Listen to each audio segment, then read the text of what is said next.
The technology is going to be playing the biggest leverage across all the city operations. The first thing which matters is that there are silos within the city where every department, whether it's water or safety and security or transport or traffic, everybody keeps the information to itself. Now, when technology can help aggregate this information for better planning of the city for the future, for better operations, and for better services benchmarking, now that's something which is going to be a forward-looking plan as far as leveraging technology part is concerned.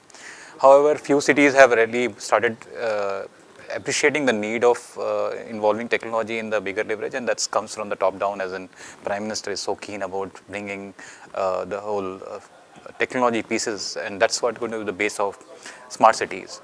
Now, the first thing which is going to be is that leveraging IoT analytics and pieces of when the information is available, how do you make it a useful information? That's the first thing, and that's what is being done in few cities by creating command control, where we build up a centralized way of managing the city operations.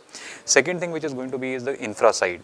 Now, as we do execution in area-based development or pan-city initiatives, infrastructure is becoming a limitation, and that we have seen all across the cities. Very, very small projects of doing some safety and security or doing sensor-based assets which are going to be deployed. The problem is that there is not enough infra in terms of fiber or in terms of power or poles, or those kind of things are becoming a limitation.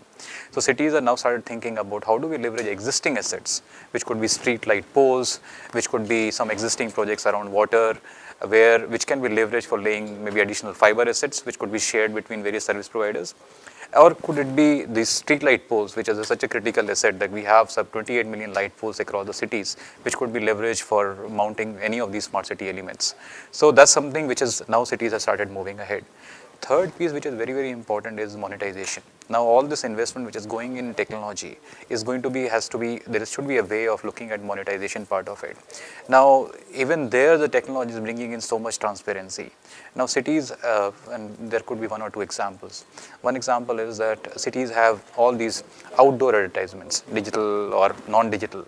Now this is a completely in every city opaque world. Nobody knows how much supply is available, what kind of asset utilization is there, and so the advertiser don't even know what is the output that they are expecting from this one. Now the technology can enable all these piece of digital outdoor into a completely managed asset, where the advisors would know what is the viewing, what is the monetization capability of these assets which are going to be invested. So that's another thing is monetization of whether you're doing an OFC ducts or whether you're leveraging investments around street light poles monetization. This is going to be another piece. Now there are some applications which certainly need to be changed, looked differently. One is obviously transport. Transport being in most of the key issues around traffic, where moving from place A to place B, Google Maps gives you a predictability. That itself is a technology looking forward view. But how do we help reduce this time from A to B and use it for more effectively, either for productivity or for family time, whichever way it goes? That is the key objective of planning for a transport system for the future, and how many more people you can push towards public transport, so that you can offload people who are creating inefficiency in the system. Like having private vehicle is a basically inefficient use of same shared infrastructure in terms of road or in terms of other assets. So that's something which is the biggest asset or biggest leverage of technology being played out in transport scenarios. Similarly, traffic is another one. Safety is another one. Now, do we really realize that having how many policemen would be there all around, but leveraging technology can help create intelligence for the city, which can solve incidents or which can provide a feeling of safety as people move towards urbanization. That's the biggest factor for almost for every one of us.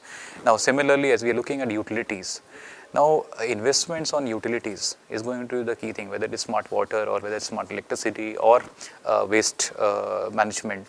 Now, just purely leveraging technology and bringing in an additional 5% cost on this layer will help to run better operations in terms of quality benchmarking, in terms of better availability of water or better availability of electricity.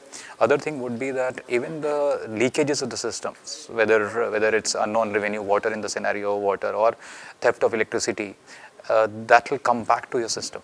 and that will really help in terms of making the whole system transparent. And third thing is that all these investments and savings which will be there can be done for a better infrastructure for future. So that's something which is going to be the technology, and this whole debate of what do we do with technology when the infra is not available. This is I find this debate a bit not in line, because these two are parallel stream of things. You have to keep building infrastructure, but you have to do technology on top of it to make it smarter for better productivity, efficiency, operations, and maybe cost optimization.